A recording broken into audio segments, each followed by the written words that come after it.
Hey everybody, it's Taz. Welcome back to Taz's Wig Closet at Wig Studio One. Today I'm going to do a mystery wig unboxing. Now I know what this wig is, but you don't know what this wig is. And so many of us, especially us collectors, we really like to try to guess. So I thought this might be fun as we move through this review, just to do a little mystery unboxing.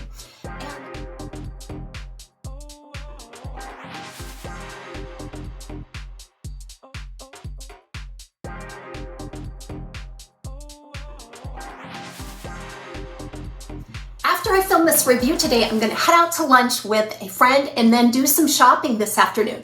Super excited about that. I'm not getting out enough and I think this will be really fun.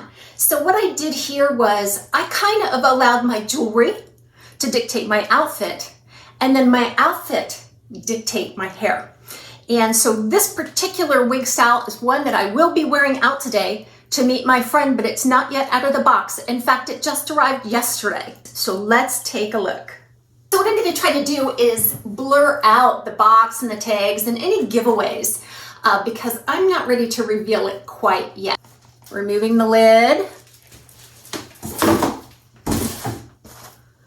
Opening up the tissue paper. And this is a pretty long box. Nice sturdy tissue paper here. The wig is nicely packaged. Here's the first glimpse of it. I will, like I said, I'm going to tuck the tag in and remove the net. Trying to keep everything out of view here. Look at that. Wow. So first thing I'm going to do is shake it out. And here comes your first clue. This brand has some of the largest standard caps I have ever seen. I think they're large. I mean, they should be labeled large because there's no way that it would fit an average or a petite size head with comfort and security. Now, I love this brand a lot, and so on certain pieces, I'm willing to do the work. This brand actually rolled out some petite styles last year, and even they were big on me, to be honest. So here's the adjustment. Well, I'm not going to be able to show you because of the tag. I had to make a huge adjustment where I crisscrossed the adjusters as far as they could go. Now that's going to create a little bit of gathering and probably some gaps and things under the wig. However, because this is a curly style, it's probably not going to be revealed as something that looks unnatural. And I can always use some tapes or some adhesives to create a more secure fit if I need to. Okay, so shake, shake, shake. Shake, shake, shake your booty. Shake your booty. Okay, now I'm going to put the tag underneath the cap so when I apply it, it will be hidden from view. This might be a trick.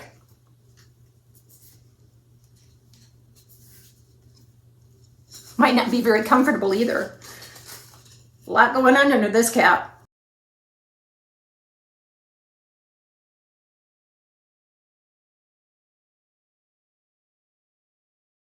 Oh, wow. There's a little bit of difference in this from that last piece that I looked at. This has been, let's see, how old is this one now? Maybe 4 years old, 4 to 5, if I'm not mistaken.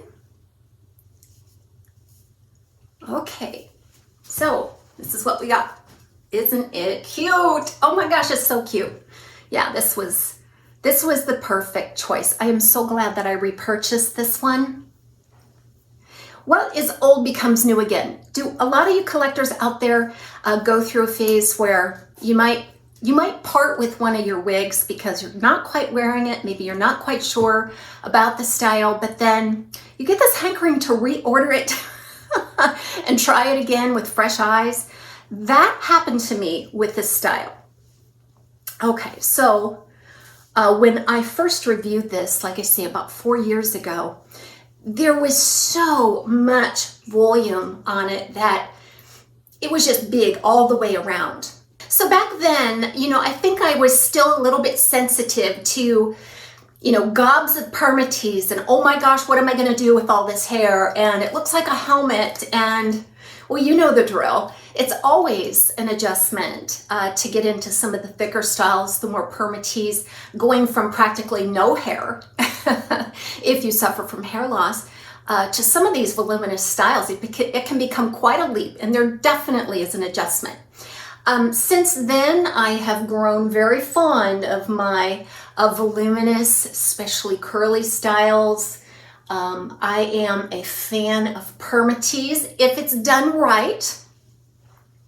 Now, when I say if permatease is done right, I don't mean very little permatease, because I like permatease, but it has to be all the right amounts in all the right places. It has to make sense for the style.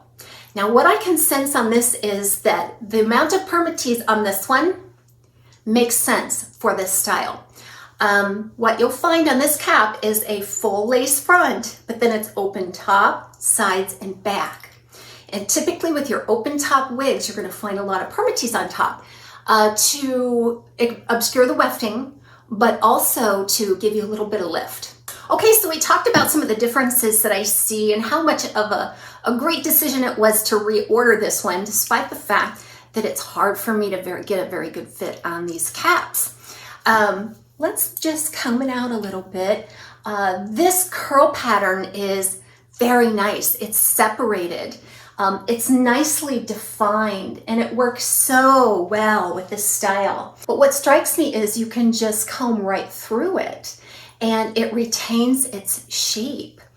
I think I like that because this allows me to get the separated look that I like without brushing out the curl. It's rather smooth on the crown until you get about a third of the way down, and then it blossoms into this lovely, lovely beachy, a tight beachy wave curl is how I like to explain it.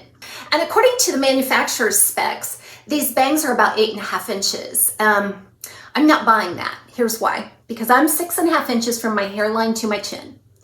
And so I'm thinking that's about 6.5 inches from my hairline to my chin, right?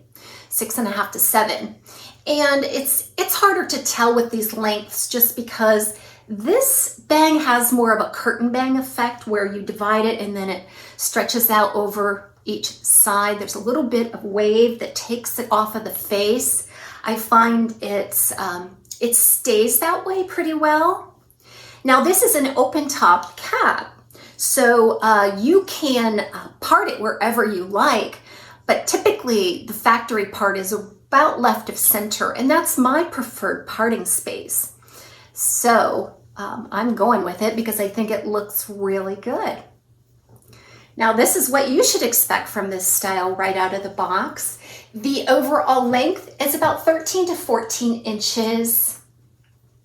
It's got a nice blunt cut, but it's taken down a little bit razored on the ends. The density is just an average density. Each fiber is very fine and denier, very silky, soft and fine. Okay, so let's take a look at this lace front. Beautiful, temple to temple, and it goes about 2 inches back from the hairline. That's your next clue, because very few brands, I don't know of any other brand that does this, absolutely. So that is a big giveaway as well. So, okay, any guesses? I'm gonna reveal now. All right, so here's the big reveal. Did anybody guess Estetica's fin? We have Estetica fin here in RH 1488 RT8. Let me go ahead and remove the tags and we'll resume the end of the review. Okay, tags are off. Let's go ahead and look at this cap really quickly.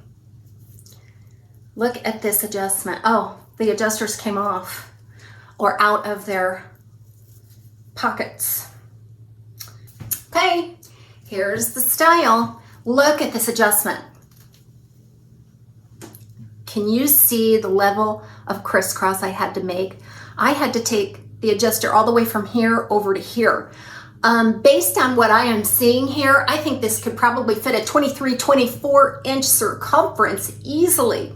I'm 21 1/4, and honestly, it is very difficult for me. So let's go ahead and apply it once more. We'll talk about the color. So they describe this as being a light golden brown with an amber gold highlight to it.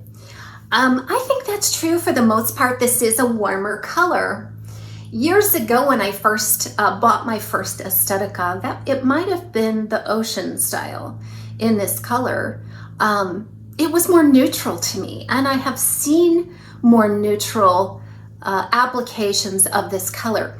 But for the most part, especially lately, I have seen a lot of gold in this color. So that gold being a light pale gold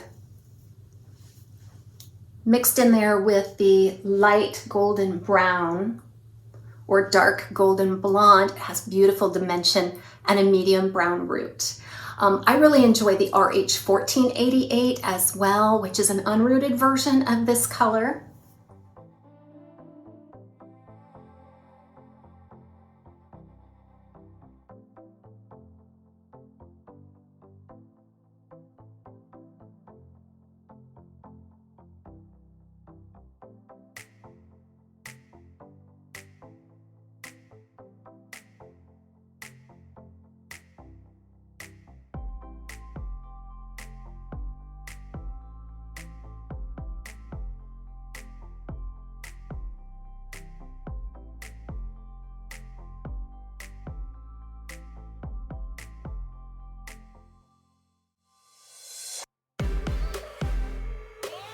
There's no styling necessary on thin. This is what it looks like right out of the box. However, based on its length and its texture, I think it'll be really super fun to style.